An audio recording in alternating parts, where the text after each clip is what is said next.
అధికారంలో ఉన్నాడు కదా వాటిని నిలబెట్టుకుంటాడేమో అని ప్రజలు ఆశపడితే ఒక్కటంటే ఒక్కదాన్ని కూడా నెరవేర్చలేదు చంద్రబాబు గారు. ఇప్పుడు మళ్ళీ అదే ముఖం పెట్టుకుని మళ్ళీ ఆడపిల్ల పుట్టే 2 లక్షలు ఇస్తాను, మళ్ళీ బాలికలకు సైకిల్ ఇస్తాను, వాళ్ళకు ఉచితంగా చదువు చెప్పిస్తాను, ఉద్యోగాలు చెప్పిస్తాను అని మళ్ళీ చెప్పుకుంటూ తిరుగుతున్నాడు చంద్రబాబు గారు. ఇవన్నీ మీరు అధికారంలో ఉన్నప్పుడు ఎందుకు చేయలేదు చంద్రబాబు గారు అంటే దానికి సమాధానం దొరకదు.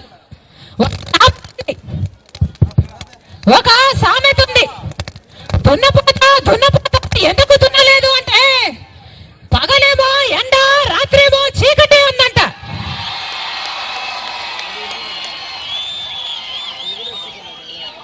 దున్నపోతూ ఎప్పుడూ పని చేయదు. మన చంద్రబాబు గారు అధికారంలో ఉన్నప్పుడు పని చేయలేదు, అధికారం ఇచ్చినా పని చేయరు. ఆయన అంతే.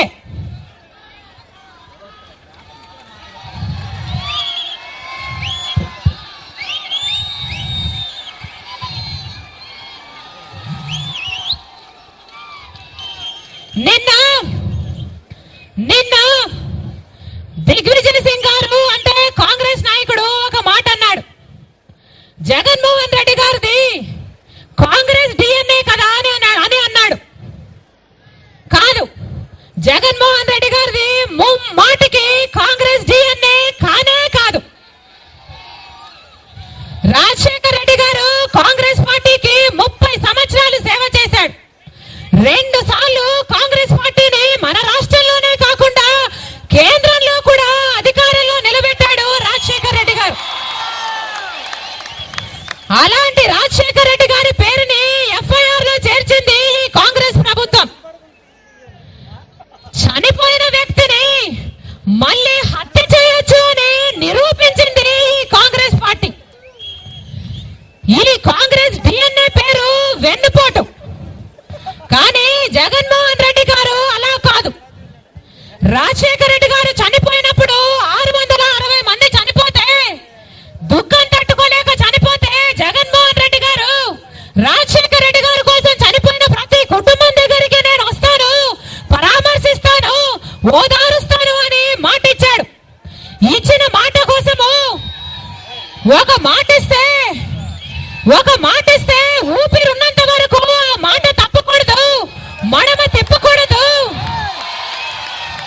ఆ మాట నిలబెట్టుకోవడం కోసము ఎన్ని కష్టాలు వచ్చినా ఎదుర్కోవాలి. గుండె నిబ్బరంతో, ధైర్యంతో, దేవుని మీద నమ్మకంతో ఆ మాట నిలబెట్టుకోవాలి అని విలువలు, విశ్వసనీయత ఆయనకు ఉన్నాయని నిరూపించుకున్నాడు జగన్మోహన్ రెడ్డి గారు. జగన్మోహన్ రెడ్డి గారి డిఎన్ఏ పేరు విశ్వసనీయత, కాంగ్రెస్ డిఎన్ఏ పేరు వెన్నుపోటు. జగన్మోహన్ రెడ్డి గారికి కాంగ్రెస్ పార్టీ నాయకులకి అసలు పొత్తికే లేదు. రాజశేఖర్ రెడ్డి గారికి వెన్నుపోటు పొడిచి ఆయన కుటుంబానికి తీరని ద్రోహం చేసి ఇప్పుడు జగన్మోహన్ రెడ్డి గారి డిఎన్ఏ కాంగ్రెస్ అని చెప్పడానికి కాంగ్రెస్ వాళ్ళకి సిగ్గుండాలి.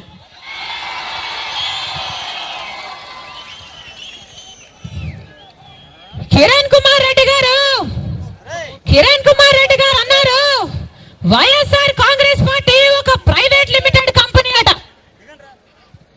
మరి సోనియా గాంధీ గారిది a limited company Kiran Kumar Reddy గారు అని అడుగుతున్నాం. మీ తమ్ముడు మిమ్మల్ని